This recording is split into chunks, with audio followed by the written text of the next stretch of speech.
Почитувани представници на медиумите, почитувани граѓани на Република Македонија.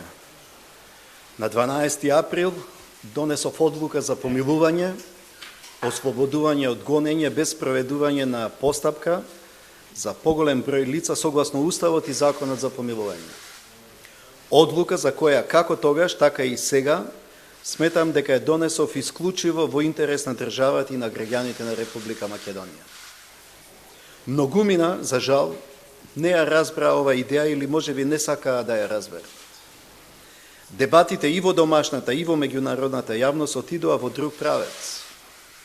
Бев обвинуван дека сум сакал да ги заштитам политичарите, дека сум креирал селективна правда, дека политичарите се над законите.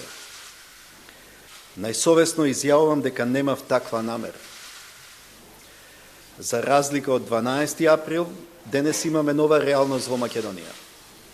Во услови на надворешни закани и безбедносни ризици, имаме функционални институции кои можат да се справат со предизвиците од мигрантската криза, особено во пресред на најавите за нов бран на бегалци и мигранти. Почитувани сограѓани, денес донесов одлука да поништам дел од одлуките и безпомилуваните лица да го побараат тоа од мене. Во согласно со Законот за дополнување на Законот за помилување, донесов одлука за поништување на одлуките за помилување, ослободување од гонење без проведување на постапка за сите политички експонирани лица или вкупно 22. Сите други лица, согласно законските измени, имаат можност да поднесат лични барања за поништување на нивните одлуки за помилување. Не сакам веќе никој да има сомнеш. Ниту еден политичар не е над законот. Ниту еден политичар не е недопирлив. Напротив, секој ќе одговара за своите постапки.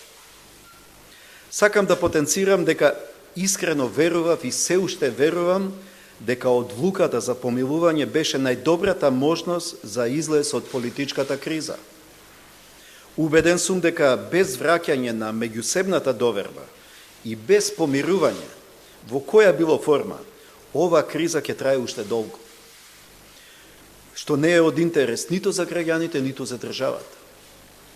Сакам да порачам дека како и досега, така и во иднина, секогаш сум подготвен да помагна за надминување на кризата.